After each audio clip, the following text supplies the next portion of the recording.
Good afternoon, everyone, and welcome to HJW Gaming and a continued stream of my Rise to War server.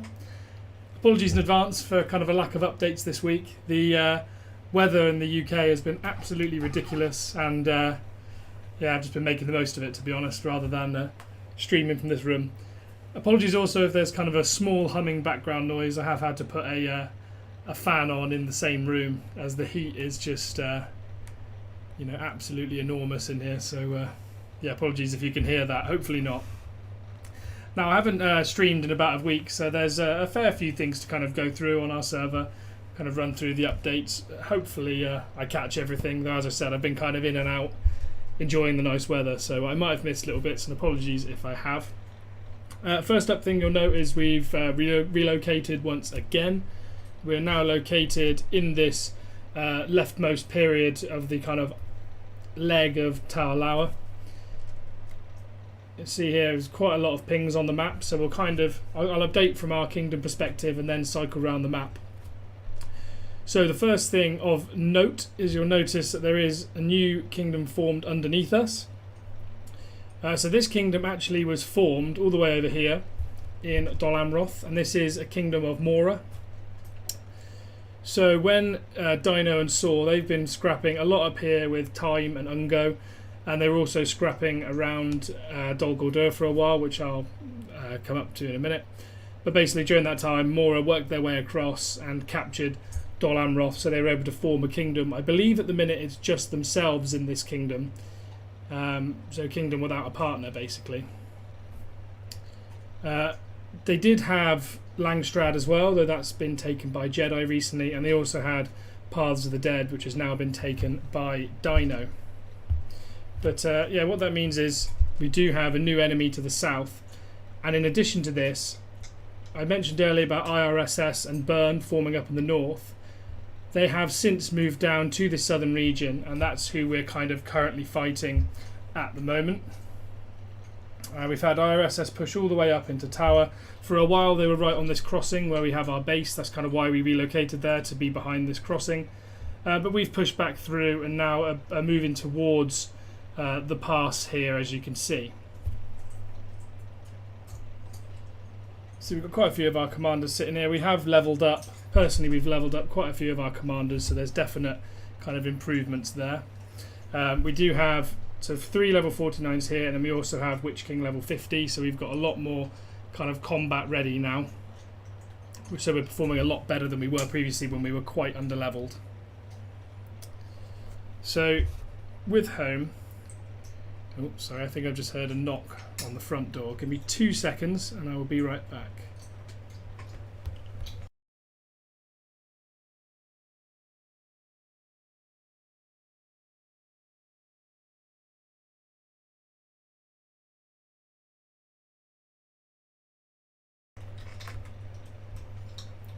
False alarm, apologies for that. Yeah, so we pushed down through IRSS a lot here and have driven them back towards this pass, which of course this pass is owned by, this area is owned by Mora, who IRSS are no longer part of their kingdom. The other problem we've had though is Mora pushing up towards us. So this pass here into Tower, Mora and Burn together have also pushed up on here, so we have both of those kingdoms pushing up against us here. There's been a couple of relocates of the players who were kind of trying to hold this area. It's kind of the problem naturally of fighting on 2 fronts. That's always going to happen. Not really room to complain, as it's happened to multiple other kingdoms in this server, so that's always going to happen. The only other thing to kind of update around our lands, I think last time we were still kind of cleaning these lands, so we have kind of claimed the rest of our territories and moved all the bases out of here basically. The only other thing to note is that Time and Ungo have pushed up against the Orthanc Pass now. Of course, we do still have some Dino forts behind, and so as they're fighting Dino and Saw, they're not the biggest fan of that, and I know that they're interested, shall we say, in taking Orthanc, as of course, as I've mentioned earlier in the server, more capitals kind of means more rewards placement in the server.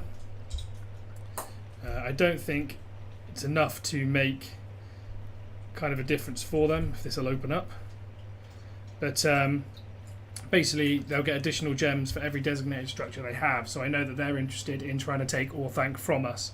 So it's not ideal. We're kind of pinned between 3 different kingdoms at the minute, putting up kind of the best fight we can. We're definitely performing significantly better versus IRSS than we were earlier on in the season. We've seen definite increased activity. We had a lot of people, just due to timing in the seasons, we had a lot of people away on holidays and things like that, late starters to the season, things like that. So we were definitely under-leveled, which caused a huge issue, and under-activity. Whereas now we're seeing kind of more of a spike in our activity, or maybe not a spike, kind of a return of our activity. We're performing significantly better than we did earlier in the season.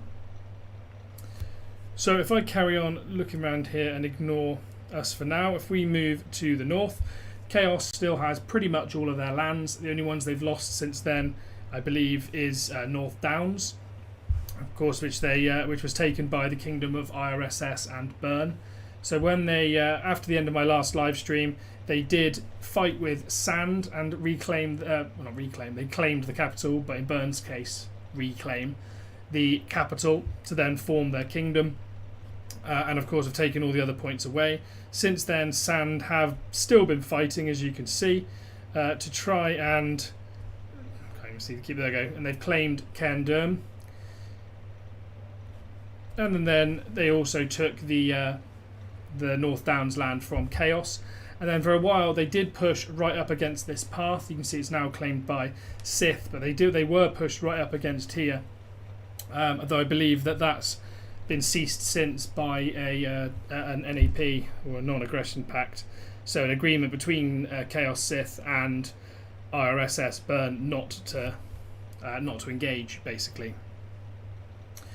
We continue moving round. UTTP land, as you can imagine, stays the same, as does the southeast. A lot of that doesn't really change. Most of the fighting is happening around Dol Guldur. You can see the number of red pings on the map, though. The warfare on this server is just almost constant at the minute. It's pretty crazy.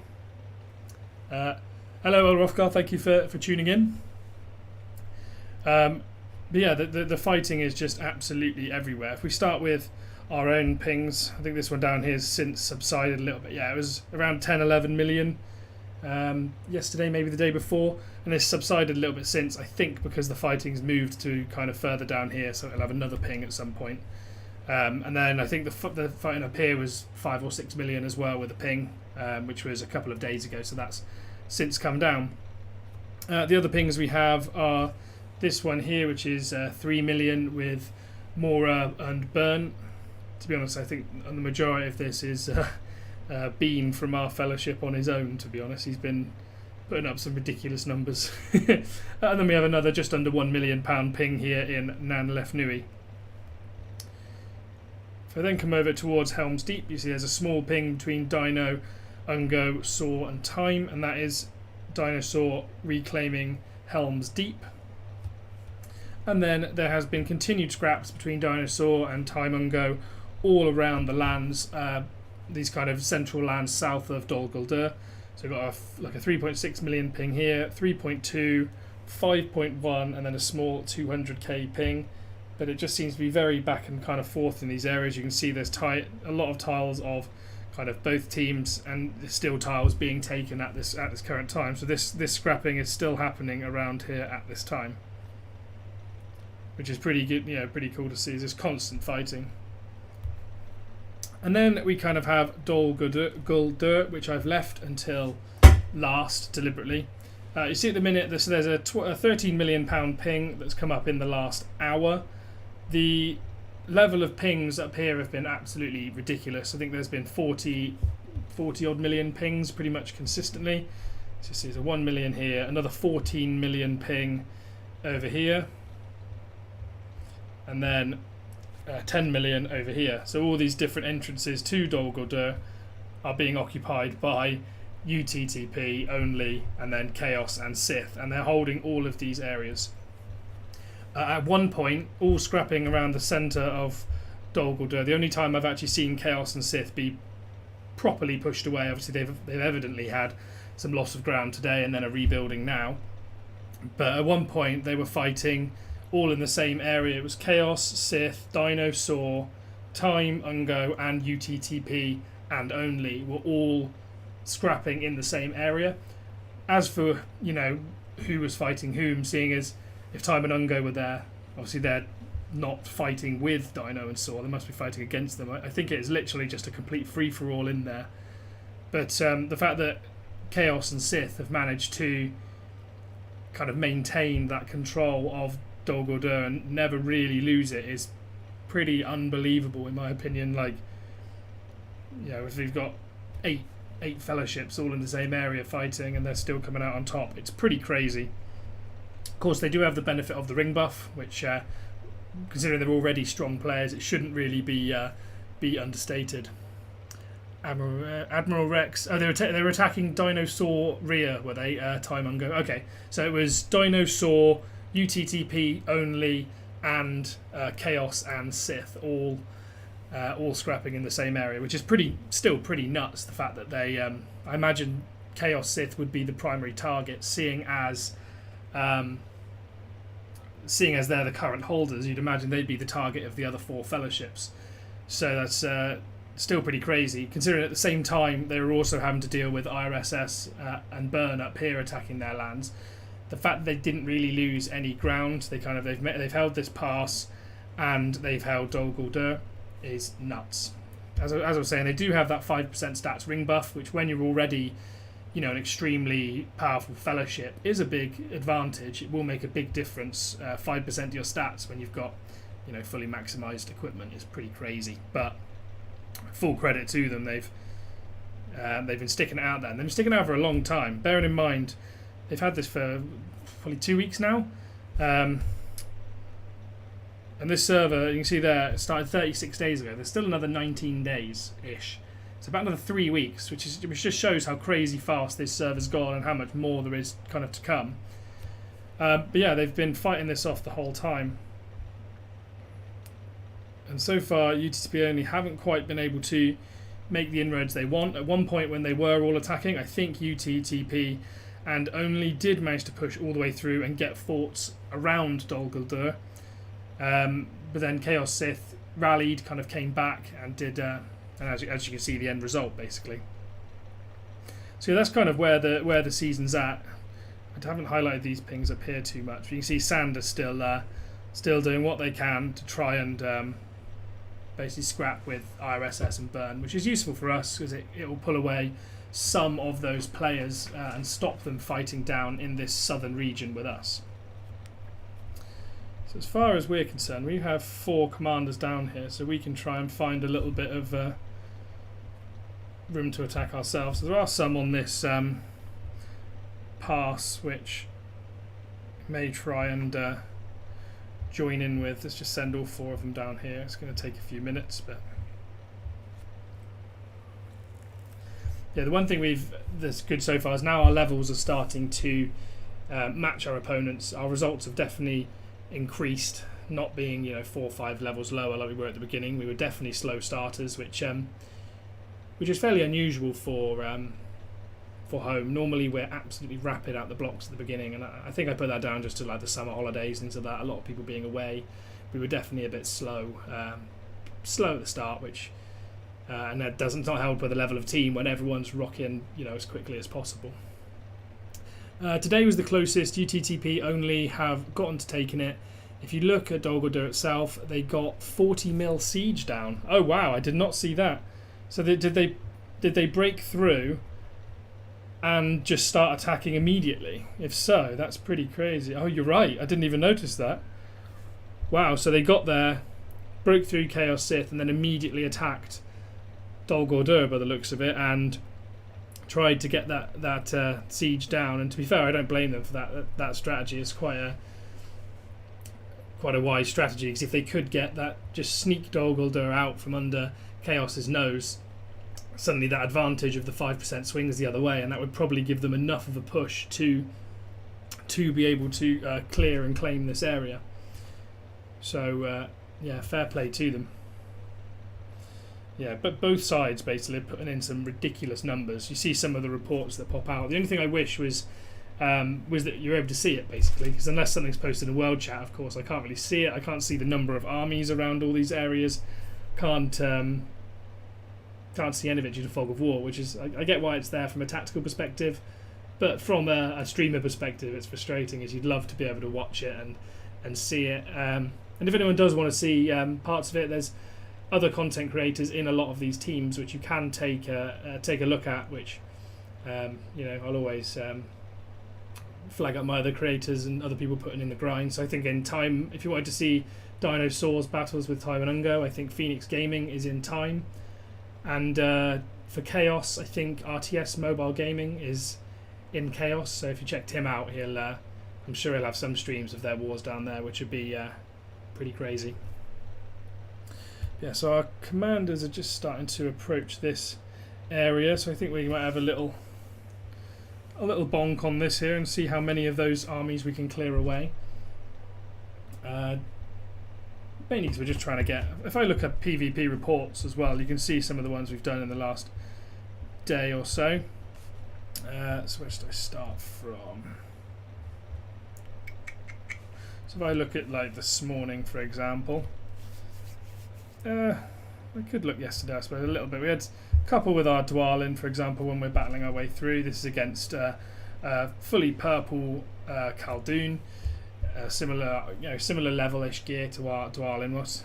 There's the fire resistance, not going to make much of a difference. The refines irrelevant. We do have, of course, flawless gear rather than exquisite, but not fully upgraded.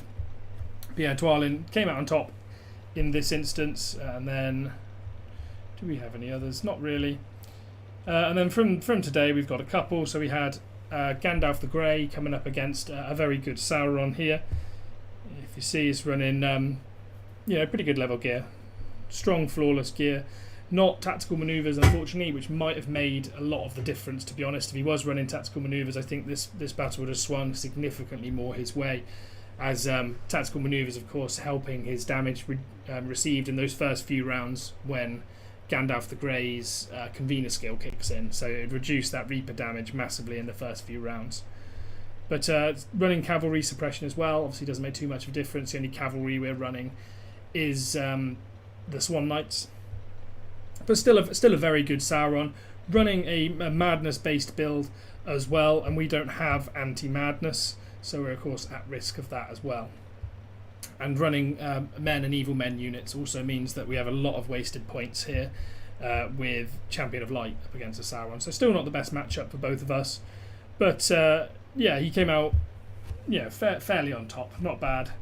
But then got hit a second time, and his Gandalf the Grey running a very similar build, Swans and Reapers, but instead of War Drummers, he's elected to use the Fallen, actually, which he must have picked up from a mob. Fallen being a very interesting unit. But then my Witch King also had a kind of fight against another Witch King. Only half full army, so this is only going to go one way, and we do run burn resistance. So yeah, we have we had a good chance of winning this with half army and running burn resistance. One thing to note is I've changed up my gear slightly. You will note we're running a Palantir of Orthanc now on Witch King. Previously I was running the Drums of Moria, I believe, but I managed to pick this one up from Madam Tickets, and thankfully it had attack mark as its buff, which is actually really big for me, as I don't have anything that has tactical mark. So a lot of people obviously have the Dragon Tooth Necklace, for example, being one of the best items with tactical mark. We haven't had anything of the like, but we finally picked up the Palantir, which in my opinion is, for Evil Side, the best item to get tactical mark on. So we'll be looking to upgrade this and keep on with our Witch King, basically. Yeah, he won that, and then we had a little scrap about an hour ago. Elrond running headfirst into a Witch King, which is a horrible matchup for him, to be fair, and I've been meeting nothing but horrible matchups so far. I'm hoping to somewhere meet like a Gorbag or something like that, but all I seem to be hitting is Madness build Saurons and Witch Kings, which I've switched my build up slightly on Elrond to put Champion of Light and High Alert on. Normally I use Starlight, and I also use Boon, but I've removed Boon and put points into White Council so that I can get High Alert and Champion of Light, which is changed before this we were meeting a lot of Witch Kings and we weren't even dealing a scratch before getting zeroed, which unfortunately Elrond doesn't quite hold up in NRP. I think I covered this last season. Doesn't really hold up in NRP as well as other commanders do, as because he's wedded to these elven units. He doesn't see any advantages in moving into non-roleplay, unfortunately. He would do very well if I could increase his respect level a little bit further, so I can put more points into High Alert. Then his matchups would definitely improve. And if I could also pick up resistance protection on the Ranger Shroud, which unfortunately I haven't been able to get yet. But it's not too bad. I'm considering, with a lot of my commanders being roleplay, kind of roleplay aligned or aimed towards roleplay, similar to a lot of my guides on the channel being aimed towards roleplay, I am considering kind of moving back to roleplay in future seasons. But I can kind of cover that at the end of the season. Yeah, we got quite good gear on our Elrond still. We haven't picked up none of this has really changed since last season, as we haven't picked up anything useful for refine. Of course, we do have the Dragon Tooth, and as I've said, I don't have tap mark on it, so we're running Dragon Energy at the minute. You don't run into a lot of large, or I haven't run into a lot of large or mounted units. Previous seasons, I've seen a lot of Theoden, particularly running like Shire Protectors and things like that, and I thought this would be really useful. Haven't seen any yet so far this season, so it hasn't been that useful. Similar to like Sunins running Great Beasts, I thought that could be very useful against that.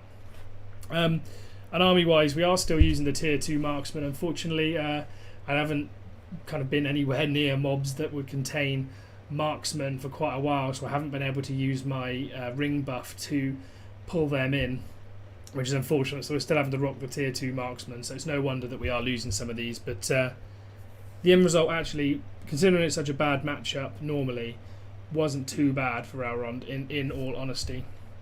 It is an extremely strong Witch King, so we'd kind of be expected to lose, so I'm happy to do a good dent. Of course, Witch King has the advantage in non-role player being able to run that very meta setup of Swans, Alchemists and War Drummers to help those Alchemists do ridiculous damage. Fully refined Aegis Helm. Obviously, Elrond doesn't deal any madness other than the Hysteria on my hood. And then attack mark Palantir, and Elrond doesn't have evasion, so it doesn't matter too much there.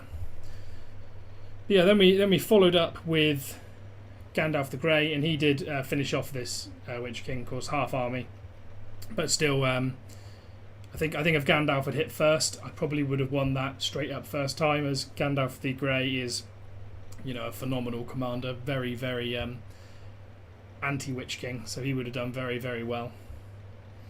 Second hit a Khaldoon of the same player, though once again he was kind of half army. I assume he just kind of threw a last minute guard up, or he was reinforcing underneath the Witch King, not too sure.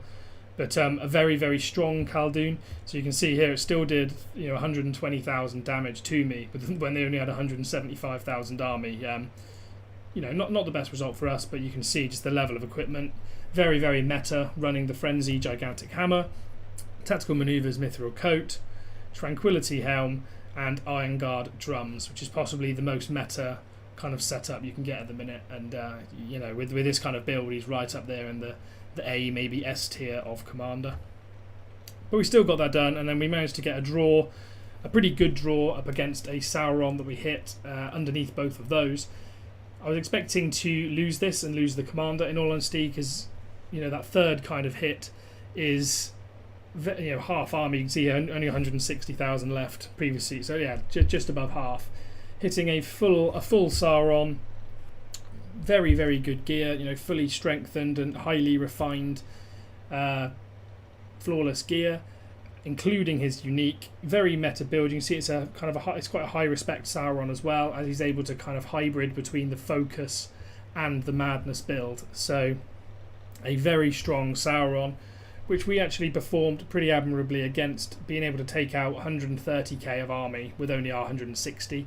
And I think that it might have been a bit of good fortune in that for us, as it looks like our Reapers hit his Reapers, and obviously then we get the advantage of Champion of Light doing additional damage. So I think that's kind of where most of that damage came from, as we didn't really put a scratch into the evil men. So a little bit of fortune on our part, but still a very good result. Dwalin then came in and mopped up the first Sauron. just finishing that off. But the main significance of this, however, is losing the one command, obviously, of Marksman and Sentinel. So we lose that kind of 4 hits worth of avoidance, which means on the second hit with a second Sauron, not quite the same gear. I think this is the same Sauron we hit earlier on, if I'm not mistaken. I think it's a reinforced version of one of the ones we hit the other day. Yes, so it's this one here that's basically been reinforced and come back. But we still dealt pretty good damage. It's a bad matchup for Dwalin, definitely, with the Command of Madness. But still not a bad result. Now, we have had our hits come in just now on our travel down. So we've had Dwalin's hit up against this Khaldoon. Let's see what the gear's like. So it's another purple, primarily Khaldoon, with an Easterling helm. Interestingly running the Experienced Warrior setup. Personally, I tend to run the damage avoidance setup, putting more points into Easterling and its sub-skills before I go into that kind of tree when I don't have a Frenzy Hammer. If you have Frenzy Hammer, Experienced Warrior is definitely the best, but personally I prefer the Easterling tree when I haven't got that, but each to their own. But a good result here for Dwalin. Definitely have to make sure we reinforce all of these as well. Oh no, it looks like they've been taken out since. Evidently not paying enough attention. So, after we took out the Khaldoon, our Elrond hit a Sunind and did get wiped again. Very, very strong Sunind. Obviously, massive gear advantage, so probably a reasonably good result, to be fair. Yeah, very meta. Ranger's Shroud, Aegis Helm, Blitz Fiddle, and a Ren Gigantic Hammer. Pretty much best in slot gear all around. And Elrond did a reasonable job. Unfortunately, it looks like our kind of RNG went against us. It looks like not many of our attacks hit the Arbalests, as they only lost 1,000. If we'd had, one or two of our ranged attacks target the Arbalest, this could have potentially swung the other way. But still not the worst result in the world, hitting that Sunind, considering the kind of gear disparity. And then Dwalin did finish off that Sunind even with half army, so that's good to see. And then got defeated afterwards by Forza AK's Witch King, running Tactical Mark Palantir, and also a Resolve Horseman's Helm. So yeah, again, kind of best in slot choices. Our Witch King looks like it also got wiped by Forza's... that's quite an interesting one. I'm surprised by that, as we're pretty much running identical gear, bar one refine in my Cutlass, and strengthening in attack mark, which would give him an extra +1 attack. Maybe he got lucky with those 15% chances for maximum damage, or maybe he's just built his a little bit better as he's using the the R5 skill, and I am not. So I think that might be the difference there. But yeah, that's unfortunate for us. But then Gandalf the Grey did end up mopping that up. So a little bit of PvP in there for us. Gandalf's kind of sitting pretty, don't need to do much with him. We might as well recall all of these and get them reinforced. Christian, hey, how are you? Yeah, I'm very well, thank you. How are you? Rex, RNG with Convener, I'm sure. Yeah, agreed. Yeah, there's some dodgy RNG in there. Happens with Witch King v Witch King, or Gandalf the Grey versus Witch Kings. Yeah, agreed. You have to kind of have to get quite fortunate. I think that's probably similar with the Elrond matchup. I imagine if I'd got a Convener hit with maybe my Sentinels targeting the Arbalests, it could have gone a different way, but it happens. The faster Witch King always wins. That is a good point. How much speed have I got? 250, 258. So yeah, that'll be a big part of the difference as well. Is him hitting first means that he cuts out a lot of my army before my army can deal damage. So that's a very very good point. And then including the 9% damage reduction from Dishearten. Combination of the two means it's swung quite a way his way. So yeah, fair play. It's good. It's a good Witch King and a good result for him. Now we've still got Gandalf the Grey here, so we can leave him. The rest we will have to reinforce. We are pretty plumb on troops, to be honest. We're running a little low on drummers, and that's about it. So let's run 1,000 of these and stick alchemists in. So yeah, we're pretty good for almost everything at the moment. So Gandalf has now taken a hit, so I am going to move him away.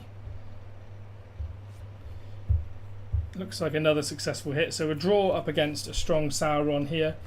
Mickey Motors, Sauron, full purple, running another hybrid build. So got the Deceiver on as well as the Madness, but then instead of choosing, I think he's Enfeeble, has gone with Lord of Gifts and then 2 of the focus damage skills. So kind of a hybrid build of Sauron. And troop-wise has gone with a very kind of meta build again for Sauron, in that because of his skill Gorthar, which increases the amount of focus damage received from from anything, so it increases the focus damage received from Sauron skills obviously, but also from troops. So you can use keepers, or you can use these Spirits of the Wood, which are fantastically strong ranged units that deal focus damage. So they are very, very good when paired with Sauron.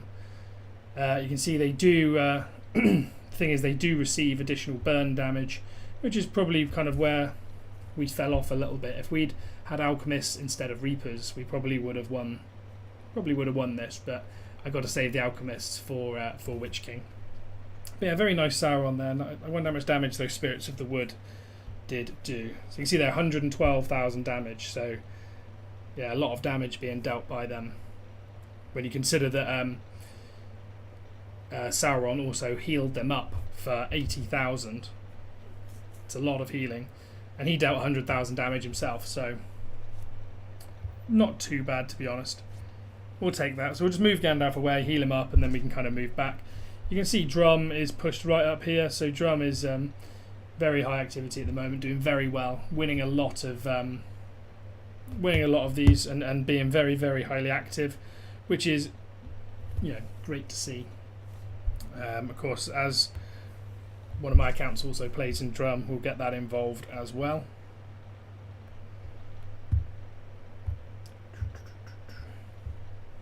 But yeah, that's good to see some kind of PvP action. I just kind of wish we could see other areas of the map to see where, because whilst this is very fun for us, you can imagine that compared to the greater map, which is kind of small fry PvP, compared to the 50 million participants pings going on elsewhere in the map. So we are starting to run a little low on a few of these. Might need to just quickly give a heal speed up. Oof, another 10 hours, so we've probably got a pretty full apothecary at the minute.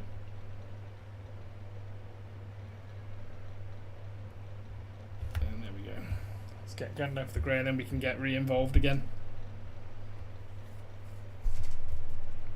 It's quite interesting to see, and it's great work from IRSS. You know, they've had some obviously some tough times in this server with so many teams kind of piling into the same areas. Everyone has kind of been focused into the same areas. You've got us, Taimungo, Dinosaur, and then IRSS and Mora as well. And you can see that, yeah, everyone's kind of ended up clashing with each other at various different points. Obviously, we fought IRSS, Mora, Dinosaurs fought Taimungo. Taimungo cleared all our forts around this pass and are now gathering at the pass. So you can see there's been kind of, clashes between people a lot this server, and that's just naturally going to happen because of all the different areas. So many teams spawning in such a small vicinity, and everyone wanting to get to the same kind of places.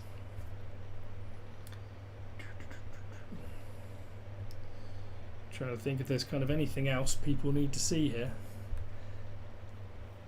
or anything. If there's anything people want to see, let me know. I can check out like Kingdom Chat and things like that and scroll through some of those reports. We've got a lot of reports kicking in. So I know, for example, Omen's had very good results with her Elrond. Definitely doing better than mine, at least so far, but her equipment is very, very strong. I do love Omen's Elrond. So this is a Ysra running a fully refined Twin Daggers, which is a brilliant unique, one of the best kind of commander uniques available. Very, very strong, does very, very well on Ysra, because it gives that follow-up to her, which then triggers a lot of her abilities. Although, oh no, sorry, follow up to the allied units, not to her, I was going to say. Which obviously makes her units very strong. So Omen is actually running Swans with Keepers, which is another good Elrond build. It's something I've considered switching over to, as we're kind of not really getting much success, and having to use tier 2 marksman's pretty painful. So I think I might take Omen's word for this and switch over to the Keeper builds. They seem to be doing very well. But a good result here, 312k of soldier damage is pretty crazy, and if we look, the Keepers are doing the vast majority of that. 217k of damage is absolutely nuts from one unit. And of course the Swans protecting them means that you don't take as much damage. So yeah, very good report there from Omen. If I quickly just show you her Elrond's gear, it's slightly in advance of mine. So where she has Aegis on Hunter's Guide, I use Hysteria Hood, which still gives me the +3 ranged attacks, slightly less might and focus, and obviously not the immunity. Instead I inflict some madness. She does have Tactical Mark with Dragon Tooth, but same Strengthen and Refine, and Tactical Mark in this case wouldn't make a difference. Does have Resistance Protection, and then also running a 4-star refined Elven White Knife, which will make a massive difference with those Keepers, being able to get an extra 4% damage out. But yeah, great report, Omen, in that case. Let's take a look at Belial against this very strong looking Kirin. So Belial's running a full purple Dwalin. Unfortunately, we don't have too many Frenzy Dwalins. I think it's one of the things that are really costing us in this server is our lack of Frenzy. Coming up against a Kirin, which actually is a Frenzy build Kirin, which is interesting. Which skill it is that synergizes with it. There you go. So one unit recovers 80% upon dealing damage. So basically Frenzy means that you get some mad healing. Combine that with Iron Guard, yeah, and you can see it's going to do a lot of healing. It's pretty crazy. I don't see Kirin used too often, or at least I haven't in the past. But now between this and Rumoda's Kirin, I've actually seen 2 examples of a very, very strong, very, very strong builds. So it might be worth me considering picking this up on one of my kind of evil side accounts, as they do look very serviceable and good to use, and they do counter against some of the meta looking comms from what I can tell. I don't know how well it holds up against Frenzy Dwalin. I'd love to kind of see that. But yeah, Dwalin's obviously just dealt all of the damage here. In my opinion, Rams are not worth running. Definitely not Swans. Swans are a bit of a waste on Dwalin. Maybe Belial's kind of scraping together whatever army he had, but Swans are primarily should really only be used to protect a high damage dealing unit in an army damage build. If you're doing commander damage, just mono stack with the avoidance of one command of Sentinels, 1 command of Marksmen. The reason I don't like Rams is this trample skill. They reduce the target's defense stat by 50% for 1 round. But for that to be effective, your commander has to hit the exact same unit that trample hit, and the number of times that happens, it's not going to be very often. The odds that they hit the same one every time is very, very low, particularly for them to hit on like an all-in or whirlwind strike at the same time. Very, very unlikely, which means that, in my opinion, running 10 command of Rams, you might as well run 10 command of Guardians and get that additional army command. It's less likely to die, and you can push your arm by keeping your command alive. You push that commander damage up anyway. So, yeah, not what I'd run in my opinion, but yeah, good result there for Svuz of Mora. And then we got Franks running his King of Men. Very good King of Men as well. With he uses a Cleave, Axe of Khazad-dûm, and actually uses a Cask of the Submerged Isle with Last Resort, which is great to see. That goes very, very well with King of Men, as his skill Return of the King is a preparation 5 skill, so it doesn't kick in until round 5, but after that he deals 70% more commander damage, which is obviously an insane amount more damage. And when you combine that with Last Resort, so after round 6 your commander deals another 10% on top of that, especially if you can get some more refines in there. Makes Aragorn pretty formidable. Running like an army, a bulk army, again I wouldn't recommend the Swans, they're not really necessary. Could just run more cataphracts or some guardians or something, but still a very, very good result against this Faramir, which I assume has unique, which it does. So it's got a 4-star strength and 4 times refined unique. Again, one of the best tier 1 uniques in the game.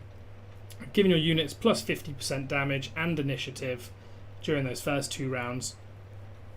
Just huge amounts of damage, particularly when you look at some of Faramir's skills, him being able to hit first and hit hard, as well as his units hitting hard. It can be a very, very good choice. Although interesting that he's running Gallant as his Respect 5 skill. I think I'd probably use Nobility, but then maybe... Oh, of course, sorry, he's using Morgul Arbalest. As I say, normally I'd run him in RP with Sharpshooters and then use Nobility for the additional men damage. But using Arbalest, obviously it doesn't make any sense to use a skill that increases men damage.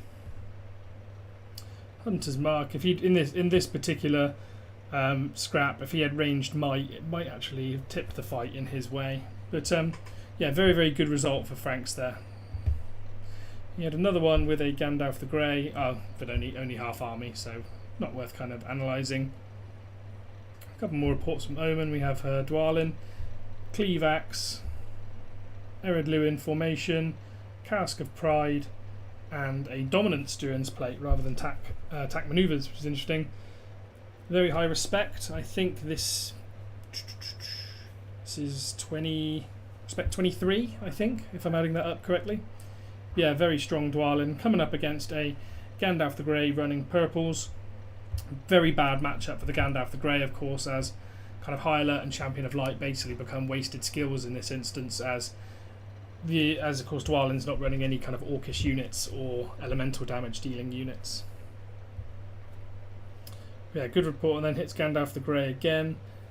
Second Gandalf the Grey again, purples. This one isn't running Champion of Light or High Alert, so this result goes much more their way, as they have been able to put points into other skills. Trying to work out which other skills they are. The other points are in Wizard, so it gets the minus defense against the Dwalin, particularly the Guardians and things like that, so it means that the units deal more damage. Good choice up against the Dwalin. If Pollard knew that a Dwalin was coming, that's a very good decision to switch to that. Got some more against with Elrond, these empty armies. No, Pollard also had a Haldir, which got shredded again, which I imagine is going to be once again those keepers. Just a ridiculous 800 damage received, 190k dealt. That is ridiculous. We're definitely going to have to switch and give this a go. But just tearing up this Haldir, which is a very good Haldir running fully strengthened purple gear. It's no slouch, but not going his way in this case. What else we got? We got Sampi Durin here doing some absolute work with his Dwalin. I wonder if these are all back to back. So first up, his Dwalin is ridiculous.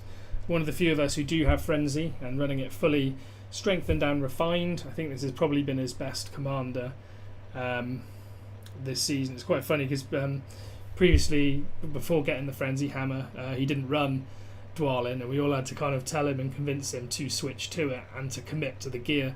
And since he has done, obviously he's built him out fantastically well. I think he's got his respect level up now. It was 12 or 13 at the time. Looks like it's hit respect 20, I think. I think that's respect 20. But yeah, the gear's ridiculous. So first up hits this Gimli, which, not worth analysing. It's lower army, but still only taking 50k of damage off that is still a good result. Then hits a King of Men, fully purple King of Men, and absolutely shreds through it. This is a very bad matchup, it should be said, for King of Men, as his primary damage resistance comes from this kind of men units minus 90% damage received when affected by stun or madness, but Dwalin doesn't inflict stun or madness, so he doesn't get that damage avoid. So that means it's a very bad matchup for King of Men. But again, another great result, 50k of damage received and dealt out 350k, which is pretty nuts. Third in the same line comes up against this Eowyn, fully purple again. Looks like the right kind of build for her. Yeah, that's pretty much how I'd think I would build her. Yeah, very, very strong Eowyn, but again gets shredded by Frenzy Dwalin. And this kind of reflects how kind of broken Frenzy is when used with Dwalin and Khaldun. It can produce some absolutely ridiculous results. But last up hits another Gimli, this one running Depth Defenders, which is interesting. I don't think I see those very often. They're kind of, I don't find them very cost effective. They can be useful against Witch Kings and things like that, but the amount that they cost, it's not really worth it unless you hit a Witch King. But still, yeah, took down, yeah, very strong Gimli, fully strengthened, high refine, including high refine on the unique. So very good Gimli facing off against, to be fair, it's a half, because it only has half army, this Dwalin, 169k. It dealt damage of 150k-ish. So that's, again, another fantastic result, even in defeat for Zampi's Dwalin. So that's a great result there. Also using his Isildur, which I believe, yeah, has refined unique.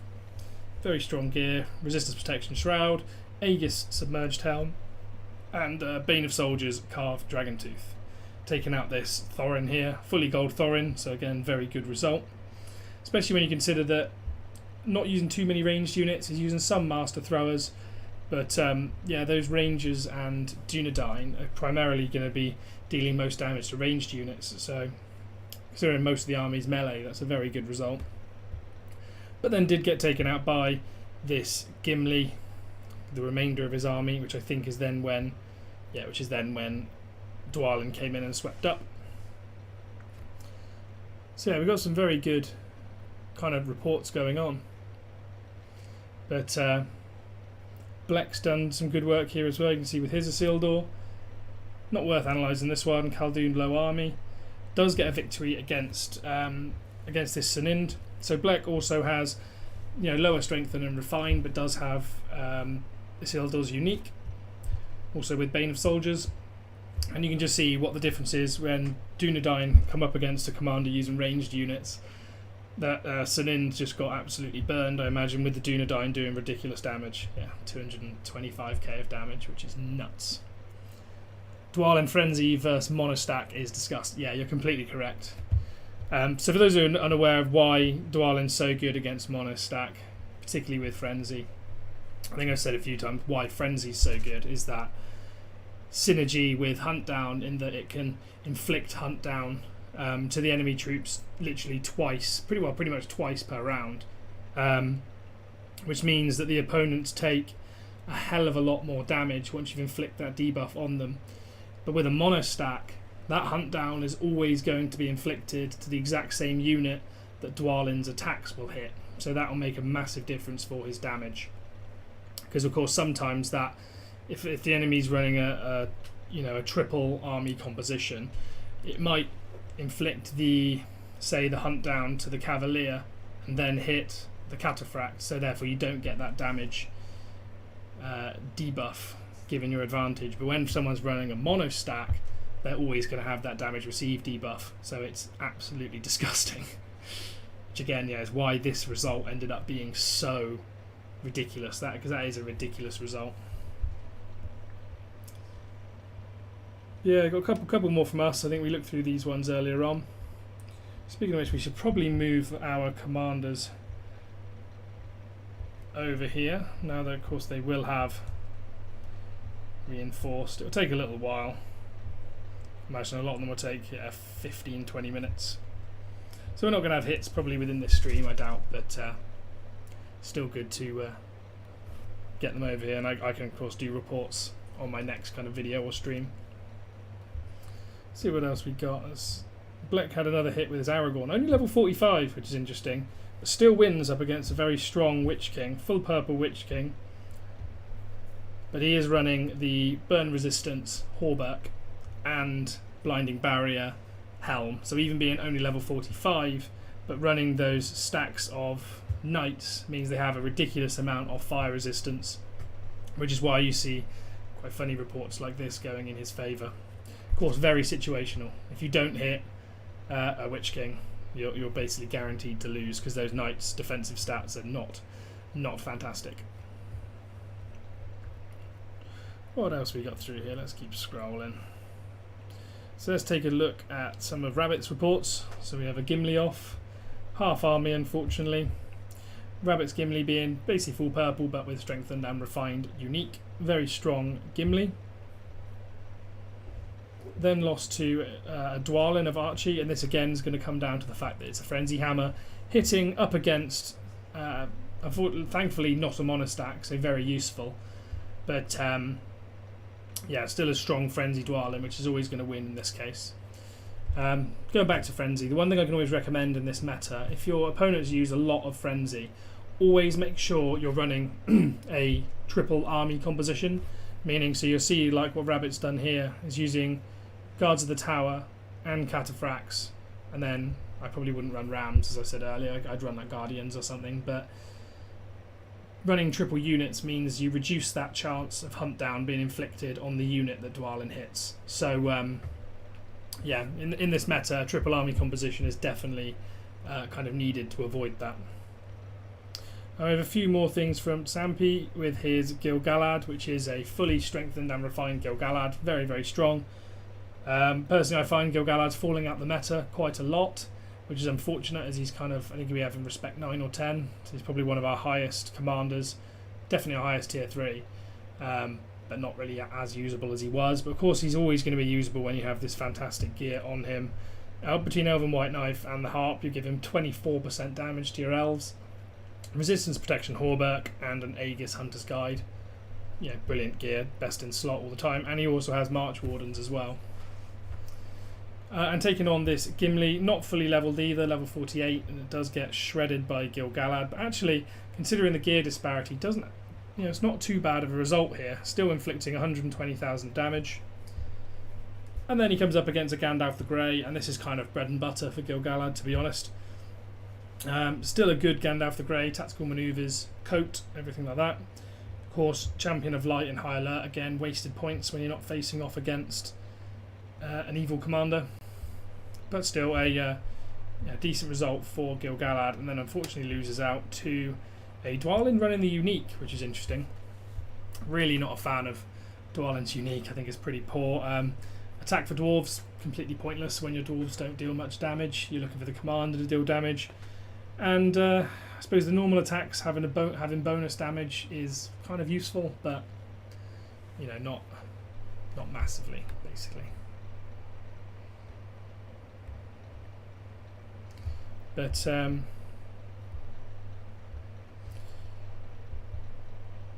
yeah, some good reports in there. Has our Gandalf the Grey arrived? He has. It looks like most of these attacks are kind of going straight at drum, so we're going to give Gandalf, just while we're here, got to wait 15 minutes for all these to turn up anyway, so why not just have one hit with Gandalf the Grey, see if he can do anything.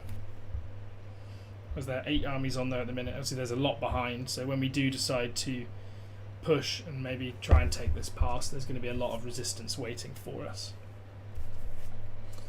The heat in this room at the minute is absolutely astronomical. Between the computer and iPad, which I play on, the heat generated is absolutely nuts. Still got this fan running, it's not doing quite as much as I would like.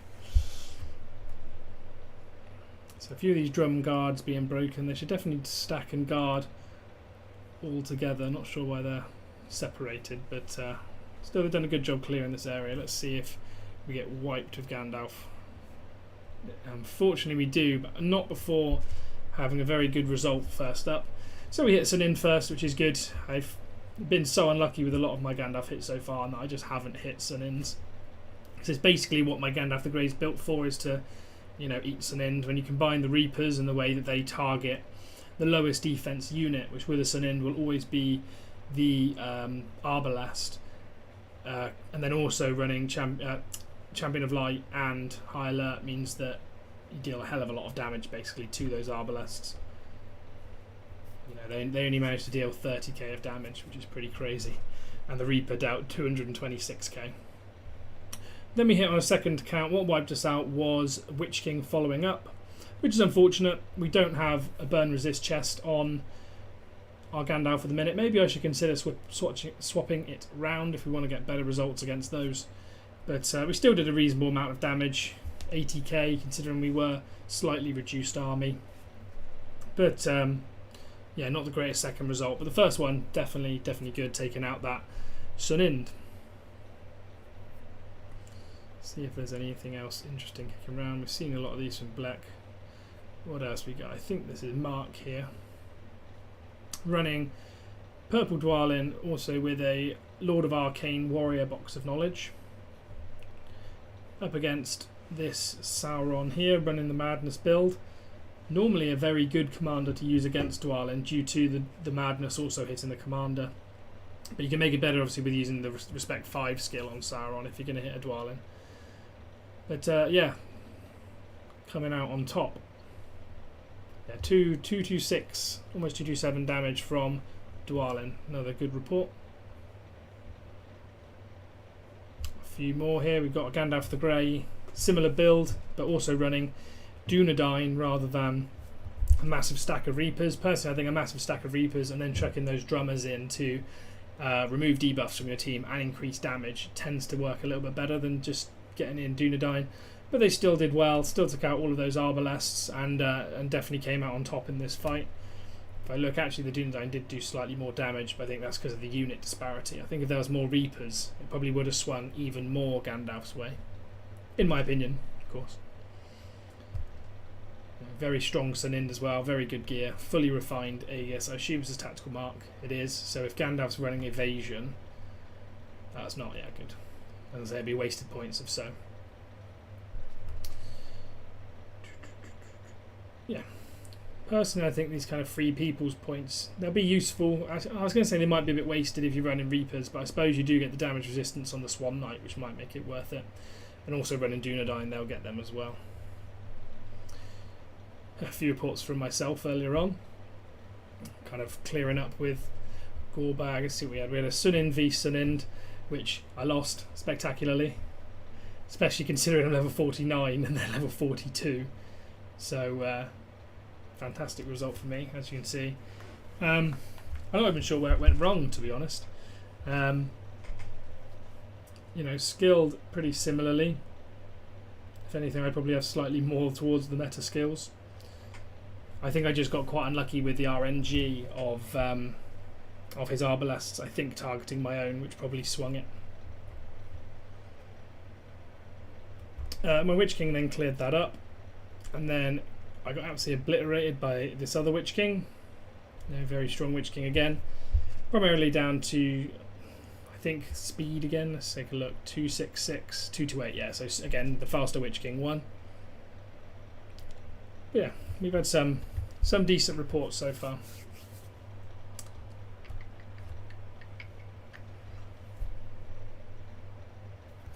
So I've actually been asked my opinion on. I'll do this on stream, as I've seen that you're watching the stream. So what have we got here? We've got, oof, rough. So I assume this is going to be, of course, yeah. So Cleave Dwalin, brilliant Dwalin again, fully strengthened and refined Cleave. I assume this is a warrior box. Yes. Melee suppression, brilliant, and attack maneuvers. Yeah. So best in slot gear, with good refinement, good strengthening. On a respect, I think respect 20 Dwalin. Looks like respect 20. Very, very good Dwalin. And fought a very strong Khaldun. Definitely very, very strong. Admiral Rex Geldar fought alongside him last season. Good guy, very strong Dune. Yeah, you can see here it's absolutely mental, this Khaldun. Very high respect level. Can't be bothered to work that out. Best in slot gear, I imagine. We've got Frenzy. Imagine Fortification of Soldiers. Yeah, melee suppression. Oh, Fortification of Soldiers again. Interesting. I prefer melee suppression a lot of the time, but Fortification of Soldiers also brilliant, brilliant effect. And Iron Guard, I assume as well. Yeah. Running the Reapers and actually running Chariots as well, which is interesting. But yeah, Frenzy. That is quite surprising, to be fair. The Reaper's doing a massive amount of damage with that Frenzy hit. Khaldun himself obviously doing 140k as well. Oh, that's quite surprising. I normally back Dwalin to do well in these. I think he's slower as well, which doesn't help.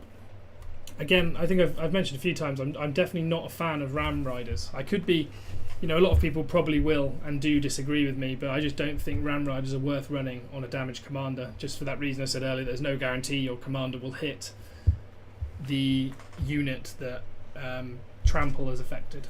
So I just don't think it's worth using, in my opinion. I'd rather run more tanks, or you could get an extra, or get yourself up to 7,200 Guardians, and then run one command of Sentinels as well, so you actually get one more case of evasion, so 2 hits worth of damage resistant avoidance as well. I definitely think that one command of Sentinel is a better decision, in my opinion. It makes your Dwalin a bit too RNG, in my opinion. And then Dwalin hitting up against this Gimli. Very nice Gimli. Obviously burn resistance not needed here. Melee Vigor Helm, very good. Iron Guard, Erebor's Pride again, good. And a strengthened and refined unique. Very, very strong Gimli. And is taken out by Dwalin. This is he slower? Yeah, he's quicker. So yeah, this again will come down to speed, I think, that Dwalin's hitting before Gimli, so he's taking out the units, and commander damage is based on how much command you have left at that time. So if you've hit, for example, if your Dwalin has hit and taken out 1,000 of his Guardians, he'll probably deal just under 1/5 less damage with his Gimli than he would if he'd hit first. So yeah, speed definitely helped you here. Again, both I'd still recommend an extra ranged unit over Rams, in my opinion. Yeah, 2 very good reports.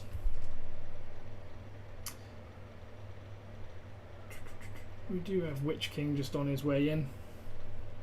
To be honest, I'm probably going to leave it there and then just carry on the PvP away. I can give further updates in kind of future videos. Yeah, I don't know what to use beside Ram Riders. Just run Sentinels or Marksman. Just run an extra command of those. Obviously, my Dwalin is nowhere near your kind of level, but having that extra kind of avoidance, because if you think about it, Khaldun attacks and targets the Marksman, and it uses its evasion skill. That's 1 case of damage that your Guardians have avoided. If then, I don't know, the Halberdier targets the Marksman and kills the 100 units, that's a 2nd attack avoided by your Guardians. You can see where I'm going, and there's 2 more from the Sentinel space. There's 4 cases of damage that your Guardians do not take. So it's just more opportunity for your command levels to stay high, and therefore get your damage commander to deal more damage, in my opinion. Of course, you have to get a little bit of RNG go in your favour, so that in the hope that they target those ranged units instead of your main damage, resistance troops like the Guardians. But anyway, I think we are going to leave it there. So here's kind of an end result of our map, kind of red ping central, with seemingly everyone at war with somebody, some at war with multiple people. But yeah, that's our current map at the minute. So I'll give you another update potentially in a week's time, hopefully less than that if I can find the time, and if the weather does take a downturn, I'll definitely be streaming more often. But in this heat, it's pretty intolerable. But yeah, you'll definitely see this map shifting. It shifts constantly, so yeah, definitely you'll see change before the next stream. Anyway, thank you to everyone who tuned in. I appreciate it. It's a Saturday, and not everyone sits on their YouTube on a Saturday. I imagine a lot of you are probably dodging the heat as well. But yeah, thank you so much for all tuning in. I do really appreciate it. And as always, if anyone hasn't already, if you could please hit the like button. It really helps to push kind of my video out there. And if you haven't subscribed already, please hit the sub button. And I really hope to see you on the next one.